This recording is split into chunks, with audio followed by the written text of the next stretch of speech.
40টা সমষ্টিত বুথ সন্মিলনী চলি আছিলে, কিন্তু ইয়াত বেনিফিচিয়াৰী মিট হোৱাৰ কাৰণে বুথ সন্মিলনীটো অলপ পিছুৱাই আহিছিলে। আৰু আজি ৰৌতাৰ বুথ সন্মিলনীত মই উপস্থিত হৈছোঁ।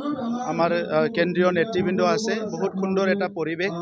আৰু ৰৌতা সমষ্টি আগত যিমান ভোটত আমি জিকিছিলোঁ, এইবাৰ ইয়াতকৈ বহুত বেছি ভোটত জিকাৰ কাৰণে এটা পৰিৱেশ হৈছে।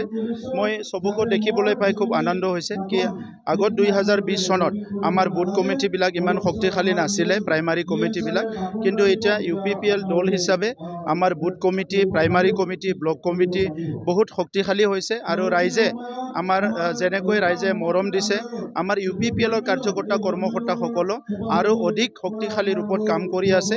মই সকলোকে এটাই অনুৰোধ কৰিছোঁ যে আমি ৰাইজক সেৱা কৰিবলৈ আহিছোঁ। বড়োলেণ্ড অঞ্চলৰ ৰাইজে সংগ্ৰামৰ কাৰণে বিভিন্ন কাৰণত 30-40 বছৰ পিছুৱাই আছিলে। 2020 চনত শান্তি অহাৰ পিছত এতিয়া আমি আমাৰ ৰাস্তা ঘাট, দলং, স্কুল, কলেজৰ কথা, সমাজৰ কথা, ভাষা, সংস্কৃতি, জাতিৰ কথা ভাবিবলৈ সময় পাইছোঁ। গতিকে আমাৰ দলৰ কাৰ্যকৰ্তাসকলে, যদিও ৰাজনৈতিক দলৰ কাৰ্যকৰ্তা, নিজৰ নিজৰ জনগোষ্ঠী, নিজৰ নিজৰ সমাজক আগুৱাই নিয়াৰ কাৰণে চৰকাৰক ব্যৱহাৰ কৰি, চৰকাৰৰ যিটো শক্তি এইটো ব্যৱহাৰ কৰি নিজৰ নিজৰ জনগোষ্ঠীক আগুৱাই নিয়াৰ কাৰণে কাম কৰিবলৈ মই চবকে অনুৰোধ কৰিছোঁ।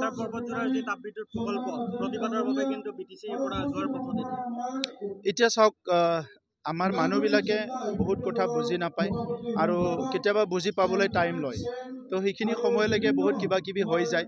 মই তথাপিতো আশা কৰি আছোঁ, মুখ্যমন্ত্ৰী ডাঙৰীয়াই যি এটা প্ৰস্তাৱ ৰাখিছে, নিশ্চয় অলপ সময়ৰ কাৰণে আৰু অলপ অপেক্ষা কৰিব। কাৰণ অসমত তেনেকুৱা প্ৰকল্প চবে বিচাৰি থাকে, কিন্তু এডভান্টেজ আছাম 2ত যি সুবিধা আহিল, এই সুবিধাৰ ভিতৰত এটা প্ৰজেক্ট, এটা প্ৰকল্প মুখ্যমন্ত্ৰী ডাঙৰীয়াই সম উন্নয়নটো হওক বুলি BTR অঞ্চলত দিছিলে। আৰু আমি জন্মৰ পিছত আমি প্ৰথম তেনেকুৱা 18-20 হাজাৰ কোটি টকাৰ বিনিয়োগ বা এটা ইণ্ডাষ্ট্ৰী আমি প্ৰথম দেখিবলৈ পাইছোঁ। আৰু ছ'চিয়েল মিডিয়া, ইউটিউববিলাকত যেনেকুৱা দিছে তেনেকুৱা ধৰণৰ কোনো নহয়, কাৰো তাত আধা কথাও মাতি যোৱা নাই। কিন্তু কিছুমান মানুহবিলাকে অলপ সুবিধাবাদী হিচাপে ৰাজনীতিক কাৰণত বা বিভিন্ন তেখেতসকলে জনা কিছুমান কাৰণত এইবিলাক গণ্ডগোল লগাই আছে। মই আশা কৰিছোঁ তেখেতসকলে পুনৰ এইটো বিবেচনা কৰিব আৰু আমি তাত স্থাপন কৰিব পাৰিম। গোবিন্দ বসুমতাৰীয়ে কৈছে যে আমাক UPPL আৰু দৰকাৰ নাই, গতিকে এই দৰকাৰ নোহোৱা যিটো কথা, সেই কথাক লৈ BPF কিন্তু বিজেপিৰ লগত লগ হ'ব পাৰে নেকি? চাওক, এতিয়া নিজৰ নিজৰ দলীয় নেতাসকলে নিজৰ নিজৰ কথা কৈ আছে, কিন্তু ইমান কেমেষ্ট্ৰি নাই তাতে। আপোনালোকে নাভাবিব তাত কিবা এটা ডাঙৰ ৰিয়েকশ্যন কেমেষ্ট্ৰি আছে। দল কৰিলেতো কিবা কিবা কথা ক'বই। তো সেইকাৰণে চবেই কৈ আছে, কিন্তু আমি জুলাই মাহৰ পিছফালেদি আমি আলোচনা কৰিম। আমি NDAটো আলোচনা কৰিম, বেলেগ দলৰ লগতো আলোচনা কৰিম, চবৰ লগতো আলোচনা কৰি মূল কথাটো হৈছে BTR ইলেকশ্যনটো শান্তি। যেতিয়া BTCত আমাৰ চৰকাৰ আহিল, তাৰপিছত চব ইলেকশ্যনে শান্তি হৈছে, এতিয়াও শান্তি হ'ব লাগে। চব জাতি জনগোষ্ঠীৰ মানুহে মুকলিকৈ ভোট দিবলৈ এটা পৰিৱেশ পাব লাগে।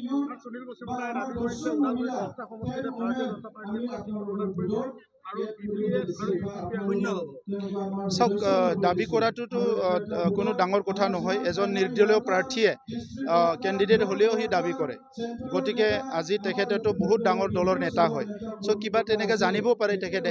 কিন্তু আমাৰ দলৰ মানুহবিলাকো ইয়াত কাম কৰি আছে, তো সেইকাৰণে আমাৰ ৰাইজৰ ওপৰত বিশ্বাস আছে। ওদালগুৰি ডিষ্ট্ৰিক্টৰ ৰাইজৰ ওপৰত আমাৰ বিশ্বাস আছে আৰু ওদালগুৰি ৰাইজৰ প্ৰতি আমাৰ শ্ৰদ্ধা আছে।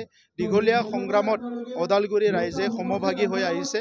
গতিকে কোনোবা এজনে 10টাৰ 10টা পাম, যিমান পাম বুলি ক'লেও আমাৰ ৰাইজৰ ওপৰত আমাৰ বিশ্বাস আছে, ৰাইজৰ ওপৰত আমাৰ আস্থা আছে আৰু ৰাইজৰো আমাৰ ওপৰত বিশ্বাস আছে, মৰম আছে। সেইকাৰণে ৰিজাল্টটো এতিয়া ক'ব পৰা নাযায়। এইটো যেতিয়া আমাৰ EVM মেচিনটো খুলিব, তেতিয়াহে ৰিজাল্টটো ওলাব।